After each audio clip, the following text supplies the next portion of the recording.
I'm going to talk about how the world is changing, discuss some unforeseen consequences, quickly cover why ethics and diversity are important, and consider what can be done.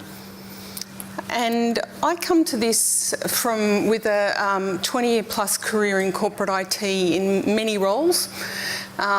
Haven't cut code myself for many years, but 6 years ago I went to the University of New South Wales, where I was running the high performance computing for their engineering, and ended up as the Chief Data Officer for the university. And I also have an academic appointment in computer science and engineering.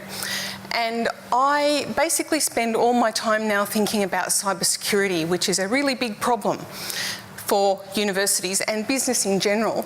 And I realised that data governance and privacy were really important. And then I kind of realised that ethics underpins it all. And we as an institution, we do all of this great research ethics stuff, but we don't do anything about ethics for how we do our business. So the running of the business of the university, we don't have an ethics process for that. We don't have anything. And that's how I've started to think about this whole problem. So the starting point is that the world is changing. Now, some of you might be old enough like me to remember when Web 2.0 was a thing. And we were full of hope. We thought it was going to be a grand future. We thought that we were going to democratise the internet. It was going to create crowdsourcing of ideas, the wisdom of the crowds, and it was going to be beautiful. One thing that we did predict too was the amplification of the network effects of social media. And that's really part of the unforeseen consequences of Web 2.0 that gets us to where we are today. And we are now at the place where data is the new oil. It is the new thing that business is creating in vast quantities that we need to secure, and we need to keep it private. And as with Carl's talk yesterday morning, he's talking about this need for a data citadel that's secured and stuff. And that's actually really hard to do. And it's hard to do at scale. And this is also because software is eating the world. Mark Andreessen was very prescient when he said that this in the 2011. He said that it was eating the world, and I thought he was exaggerating at the time, but I've come to see with the explosion of data and the development of things like software-driven networking, so even the hardware is software-driven now. So it's changing people's business models. Like Cisco's business model has been basically broken, and it's because of software. But hardware is helping to break this down, and it's hand in glove with software eating the world that hardware is helping. And it's because every single one of these devices that we wear, that we have in our homes, in our cars, everywhere, is collecting data on us. And this is so fundamental that now the amount of data that is known about us, we can know almost everything there is to know about people from publicly available information. And some of you may have even drawn pictures like this in the olden days. These was the olden days. And I can actually remember when this was really exciting and new, and it wasn't the mainframe. But our world has changed now, and we are now in a world where we're looking at diagrams much more like this, where we're doing stuff that's serverless, that's container-based, and it's a new landscape that we're working in, and we're doing it with vast amounts of data, software-driven, and it's amplified by hardware. And then we have some of the unforeseen consequences of this. And I come from Australia, because you probably realise that from my accent. We know a lot about unforeseen consequences. These are just 3 examples. These are 3 introduced species that have no natural predators in Australia, so they've really run wild and do really well to the detriment of our natural fauna. So we understand unforeseen consequences. But if you think about social media and the network amplification effects that I talked about as a result of Web 2.0, we now have the fact that software has real-world impacts. So a fight on Twitter can result in a real person dying. You can see that, terrorists are using social media to get their messages out. And we're already seeing with things like the Russian interference in the US elections and with Brexit that real-world impacts are being felt and real changes are happening in nation-states because of what's happening on social media. And this weaponization of social media is a really important unforeseen consequence. And the thing is that it's all playing out on our phones and we're all looking at it. And so where once we used to just think of software as a thing that didn't really matter to the real world, we now need to look at it in all of these layers and understand that it actually has impacts beyond the machine. It has impacts beyond the application, that it actually does flow out into the real world. And Stuxnet was probably the moment that I realised this. The Stuxnet was an act by some state actors on another nation's critical infrastructure. That was basically the equivalent of blowing up a nuclear bomb.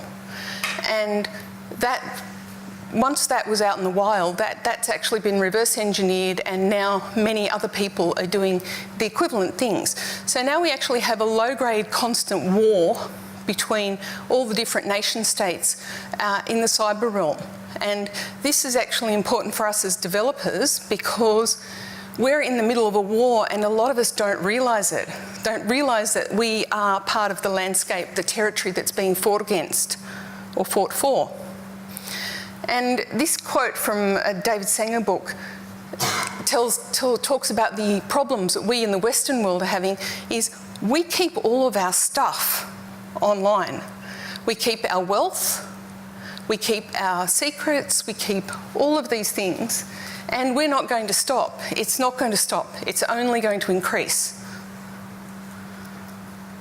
So it means that we are now in a place where there's cyber is everywhere and it's everybody's problem. So in the past, you as a developer could sit down and just go, I don't care about cyber.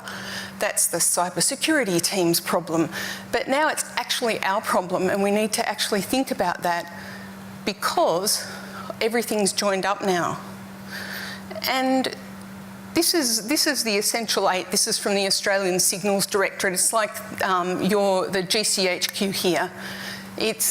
And they've got these 8 basic practices that we can use to secure ourselves, but they're not enough to protect us from the threats that are out there. And this is, and you'll see none of those are really about stuff that programmers need to do. Because if software is eating the world, programmers actually need to change the way they do stuff so that we can be kept safer. And the interesting piece is now in the olden days, when I was young and I used to be a programmer, the company had a perimeter around it, had a firewall, and we were safe in behind our firewall, and our code didn't really go outside of our firewall. It was inside the company, it worked for the company, and it didn't go out. And now we're talking about massively distributed systems, and a lot of the talks have been about how do we do global scale systems and things. And so no more do we have a perimeter keeping us safe. And it means that now the new boundary is actually identity. And we do not handle identity very well as programmers, and we don't have good answers for this. But now, identity is the new boundary, and that's an important factor that we need to consider. Now, I was having a chat with some friends recently on Twitter. I'm a big Twitter user. And in the conversation it came up that Justin said in the future all capitalism is surveillance capitalism, which when you think about it, that's what Facebook is. And Ewan Shearer said that our destiny, Big Brother will not be a fascist, paranoid kleptocracy, but a sociopathic AI-driven corporate panopticon. And I thought that was particularly relevant because these are possible futures that we are facing, and developers are making this because it's all about the software and the data. And this is actually on us in the industry, this potential future. And it's in our hands to potentially change it from a dystopian potential future to a more utopian potential future. And in the previous talk by Andrea, you know, she was talking about ethics and what people can do. And it's an interesting thing is you as one person can't do much except quit, walk out, say, I'm not going to do this. And we need to find ways to actually make organisations consider ethics more fully. And the other thing is that corporates are actors who act in their own self-interest, not in the public self-interest, not in their customers' self-interest. So YouTube and Netflix, for instance, they optimise things so that you'll click. So they drive you to more increasingly extreme content because you will click, because that's what they get rewarded and remunerated on. And there's nobody in those companies saying, hey, is this the kind of company we want to make? So it seems to me to be a fundamental disconnect between the business and the developers. So the developers are developing these things that drive us to increasingly extreme content, but the business people are not taking accountability for having a moral compass in respect of these things. And Facebook, what more can we say about Facebook? Facebook has a lot of form for bad acts. They have been bad actors for a very long time, and I think we can safely say that this is not a bug in their model, it is their model, it is a feature. So they have been responsible for harvesting and allowing people to harvest millions and millions of identities. And if you think about this, at the end of it, that was made possible by developers and not having any clear way of understanding the potential impact of that. So this was a really important breach, and the morality of it never occurred to the Microsoft incubator that was hosting them. It was never occurred to the developers, and the company appears to have been set up to actually do malfeasance.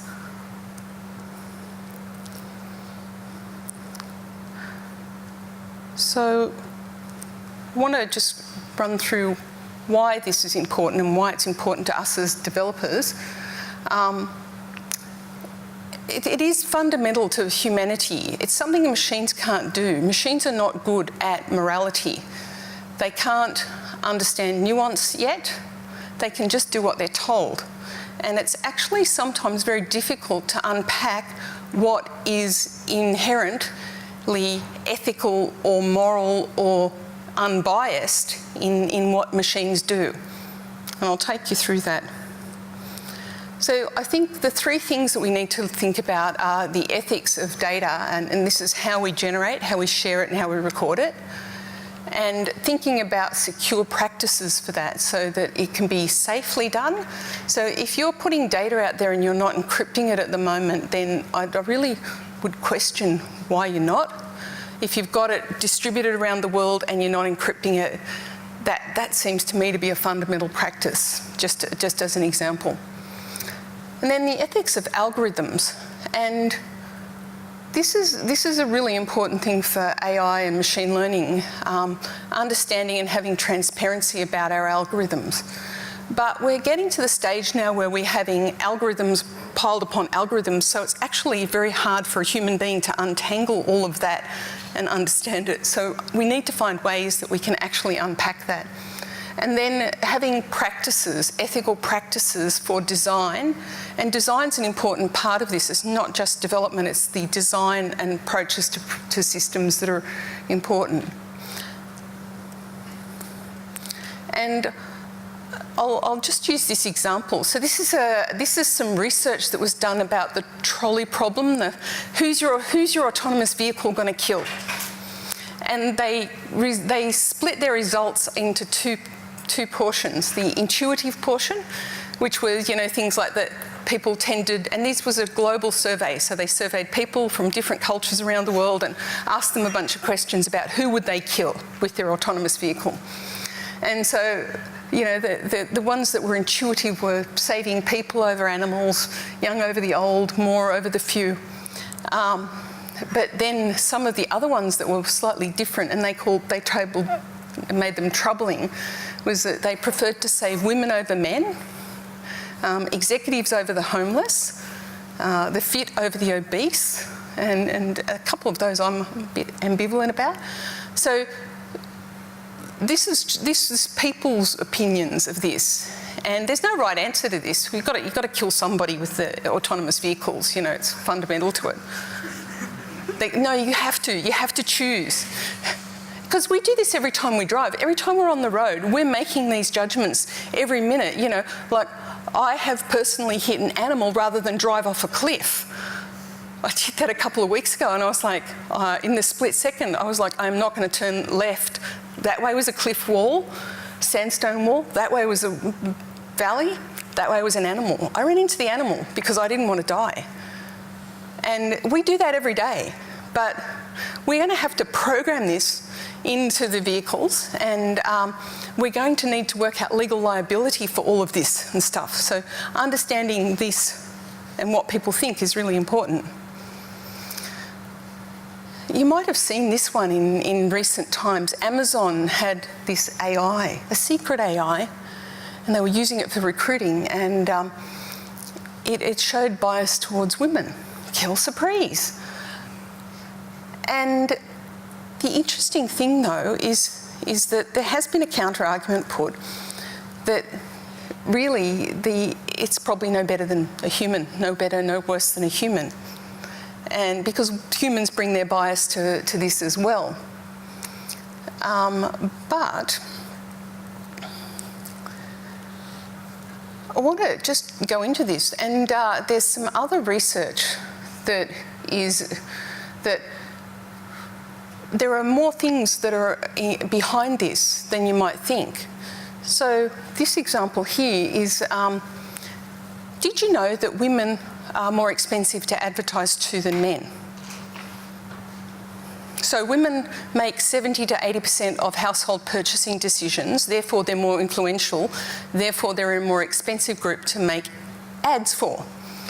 So if you choose to cost optimise your ads for STEM jobs, as in this example, you will actually, and you've cost optimising, so you're not making a gender-based decision here, you're just saying, I want to save money on my advertising, your ads will go to more men than women, on average, because women are more expensive to advertise to. So there you go. Everybody might look at that example and think these STEM job ads have not been advertised fairly, and they might be thinking it was sexism and racism or something, but in fact it was because the cost optimisation model that they were using for their advertising was driving it, and nobody understood that. So these are the sorts of things that this is where, you know, unforeseen consequences and needing to unpack things is so critical. And the other thing is that there are some genuine fraud examples, and this happens a lot in academia. This was a survey of biostatisticians in the US, and they found that 1 in 4 had been asked to actually commit outright fraud, scientific fraud, and others had come under pressure to do things. And this might be to just change the scale of a chart so it looks better. It can be little things like that. And it starts to be interesting, like what would you do if all you've been asked to do is just change the scale so it looks okay? Because if you have it at the normal scale, it'll look bad.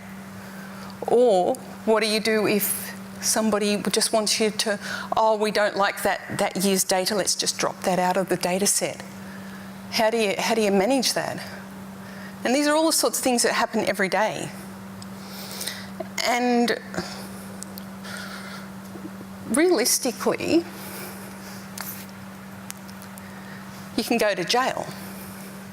So the VW engineer, so VW, Volkswagen have spent years falsifying records for their emissions for their diesel motor vehicles, and it is the developer who was responsible for that code that did the fraudulent testing materials actually went to jail. And he's got a $200,000 fine, he's got 40 months in jail. So there are real world consequences to these things, these decisions that we can make. Things like in healthcare, where you can actually kill somebody. So we start to have these interesting questions about how we deal with this.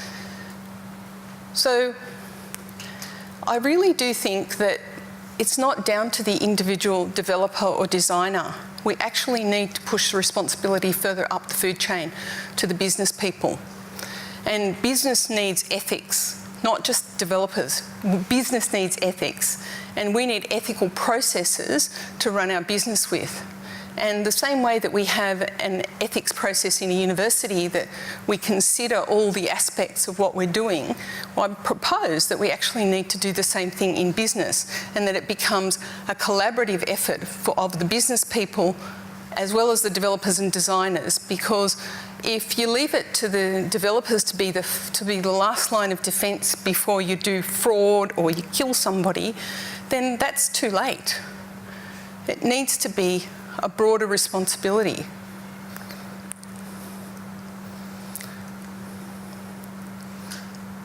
So I think that for years, and this is partly out of my reflection, I think we've assumed that programming was a neutral act.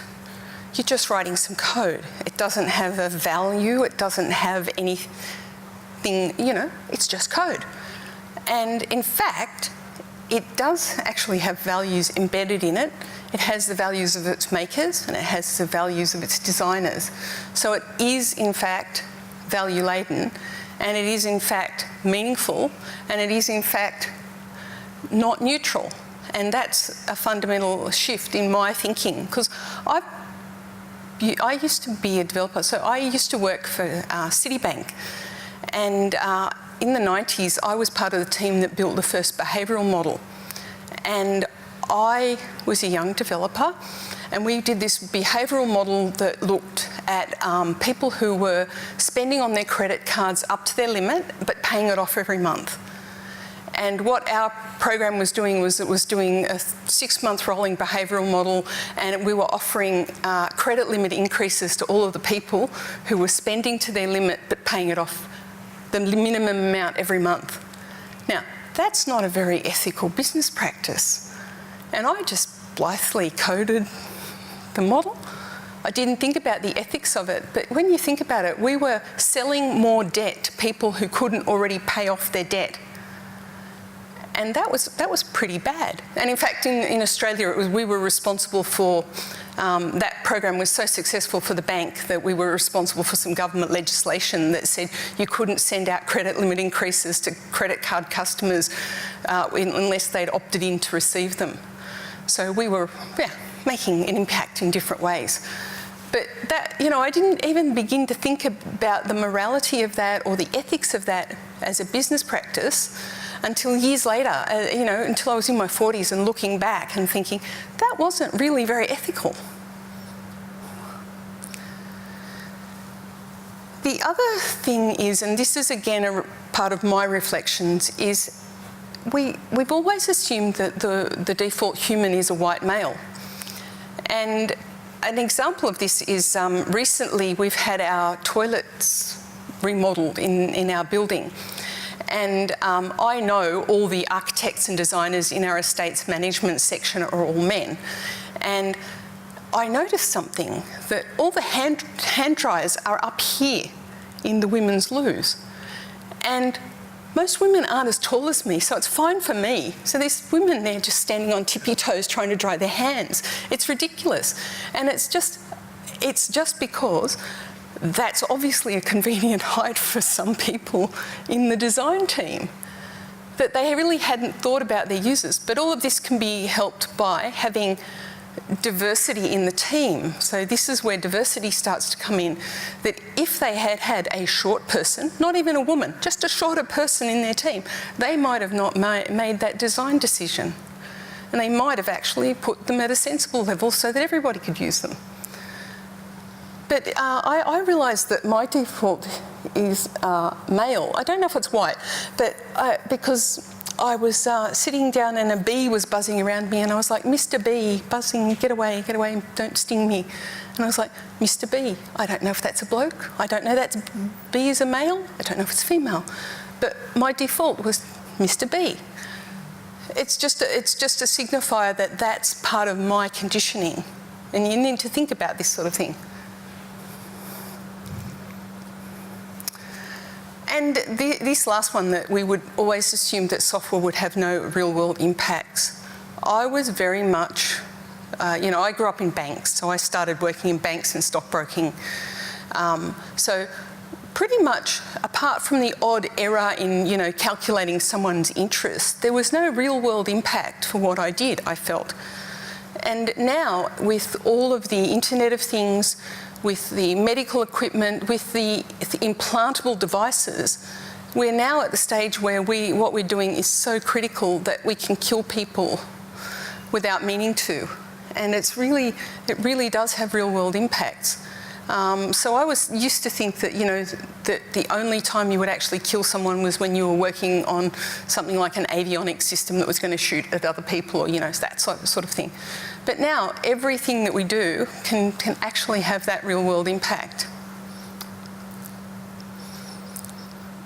So I think that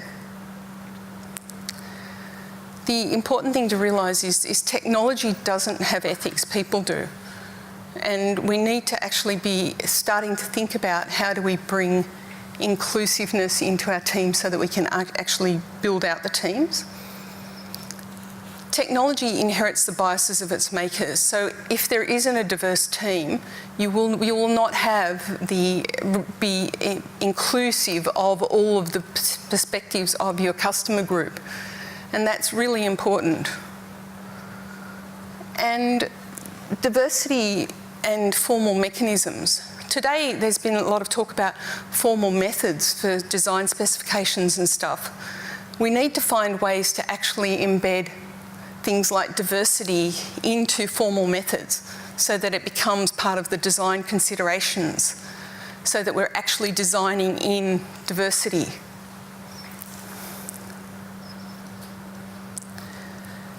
And I've been reflecting on my team. So I started to build up my team in the data, business intelligence and data analytics unit at UNSW about 4.5 years ago. And we set out to build a really inclusive team. So we do things like we don't have unsociable hours meetings, so we don't have 7:30 a.m. meetings. We don't have after hours meetings for all hands and stuff.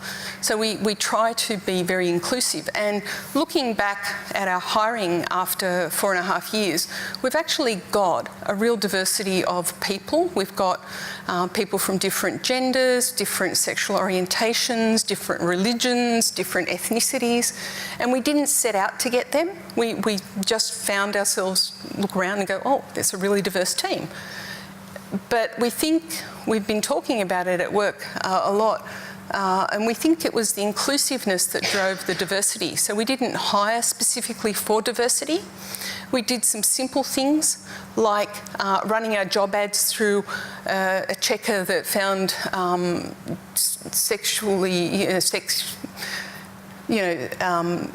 bad language for women, really, not putting code ninjas. We're looking for code ninjas. We're not looking for code ninjas. We just want developers who can do their job.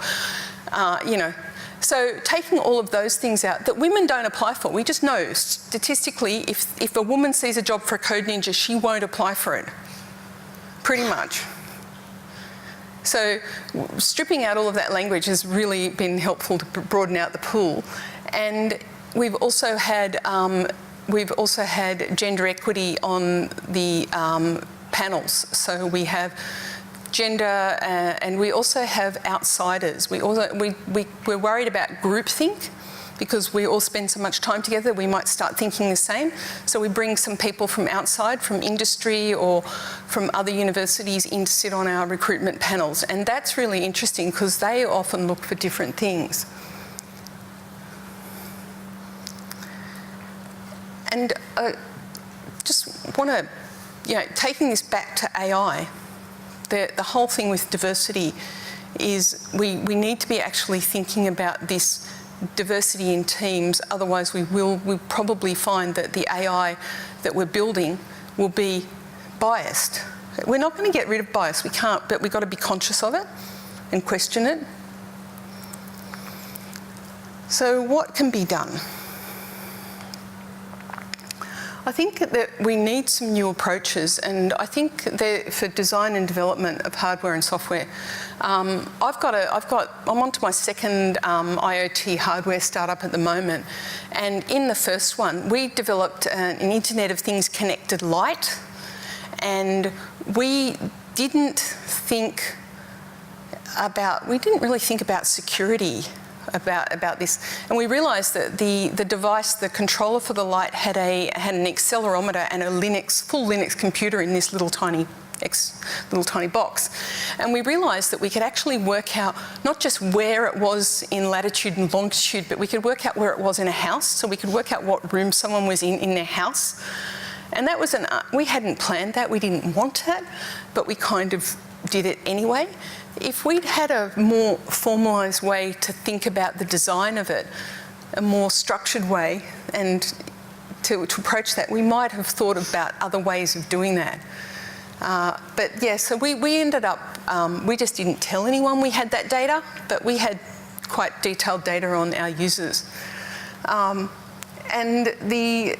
managing the emergent information security threat landscape, that's everybody's problem now. You can't just rely on the cyber team to do this. So we need to be having more rigorous and formalised approaches.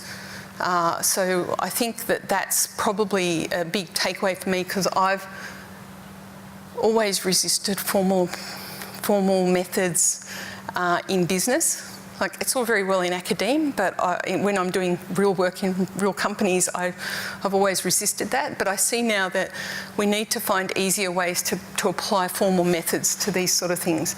I think there's a real role for regulation, and I think GDPR is probably a good starting place, but we need to think about data security regulations. And we need to have new practices for designers, developers and business people. And this is what I was saying before. I really think that we need to have some fundamentally different approaches for business. Now, who's actually ever seen any of these in the wild? Has anyone ever seen any of these happen? Only the ACM ones. Only the ACM. All right. So I've been in the business for over 20 years. I've never seen privacy by design really happen. I've never seen security by design really happen. I've seen codes of ethics. I've read codes of ethics. I've never seen anybody using them in real life. And guidelines. Guidelines, yeah, nobody reads them either. So privacy by design, I think, is a really great idea. But we need to find ways to actually implement it almost in our IDEs, so that we don't have to think about it. I think this kind of stuff is really important, but how do you actually make it easy for developers to do the right thing? And how do they know what the right thing is? This is where I'm thinking what we really need is stuff that's embedded in the IDE, so that we don't have to think about it. But I'm not sure who's going to do it and how it's going to happen. So it's just an idea that I have at the moment. Privacy as the default setting is really important, and like in Carl's talk the other morning, he was talking about this idea of a data citadel that we're going to have, in the future, and that will need to be built according to these sort of principles, and it will need to be secured, it'll need to be encrypted, it'll need to have a whole lot of legislation to manage it. And we need to start thinking about this now. And the OWASP, the security by design principles, these have been out for like more than a decade. I've seriously never seen anybody doing this in real life, doing this as an approach. And I think they're not part of our vernacular, they're not part of what we do. And at the end of the day, we've always got Dave, the end user, who's going to try and subvert what we do anyway. So these seem to me to be not ideal approaches. And we have a number of studies now around practical ways. They're trying to unpick what we need to do to make sure that we can actually have accountability and transparency with algorithms, in particular in AI. And everybody says stuff like this, but nobody says how to do it. So I've looked, there's not a lot of stuff there that goes, and here's how you do it. They all say, we need to do this. We do, yes, we all do.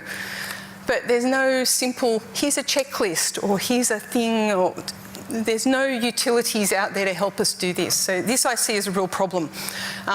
It's one I'm hoping to address.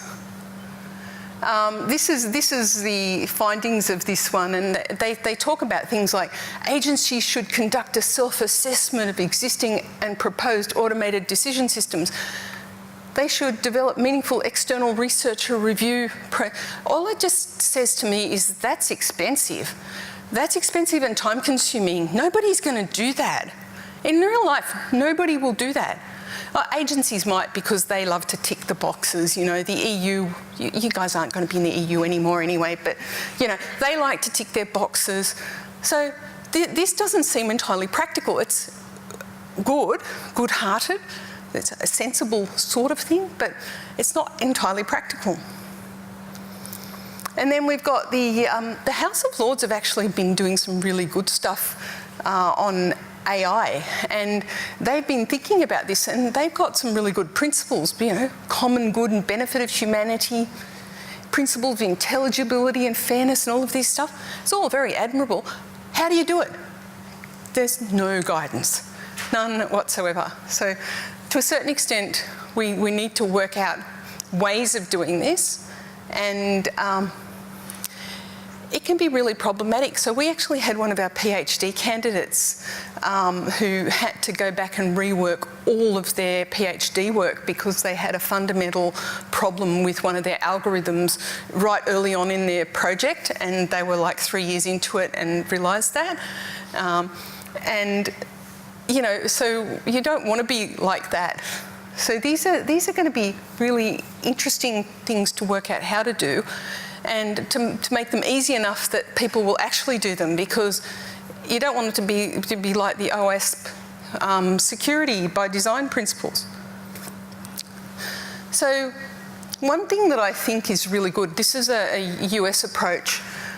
This is some legislation that the US have put out in California, and they've just said if you're talking to a chatbot and you're doing a financial transaction or you're voting in an election, you should know that it's a chatbot. Like, that seems to me to be a really simple thing that is easy to implement. It's, hey, this is a chatbot.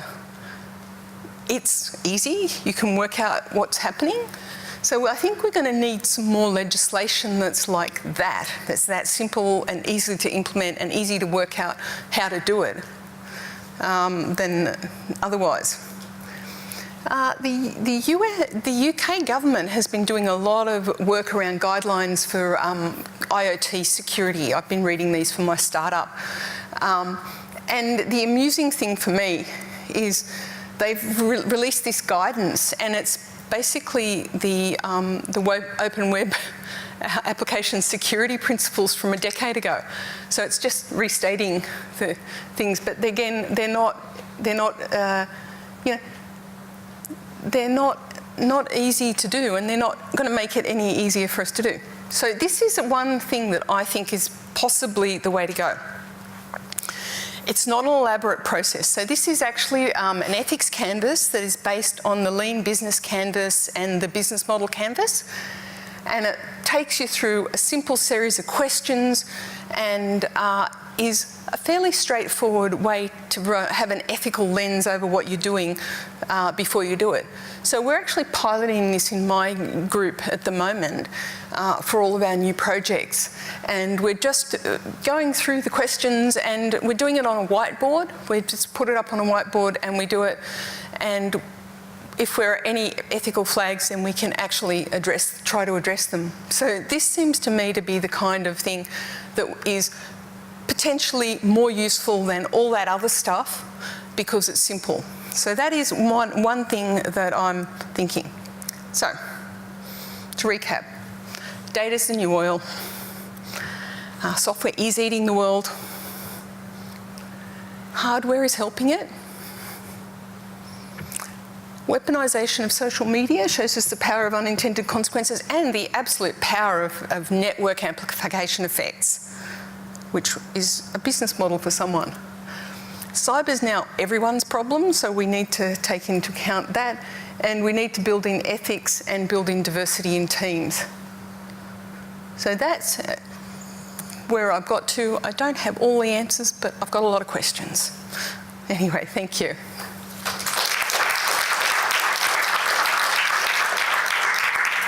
We have time for like a super short question, if one has one.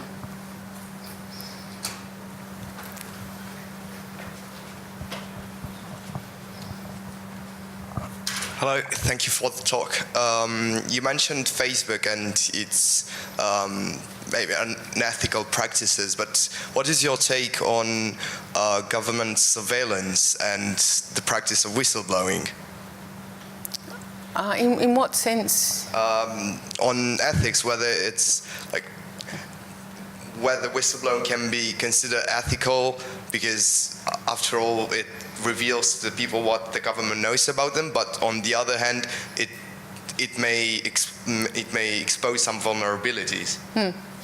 Well, the government always frowns upon them. You know, some jurisdictions have protections for whistleblowers and some don't. And if you're going to be a whistleblower, you need to find out which one you live in before you do it, or get somewhere where they can't get you before you do it.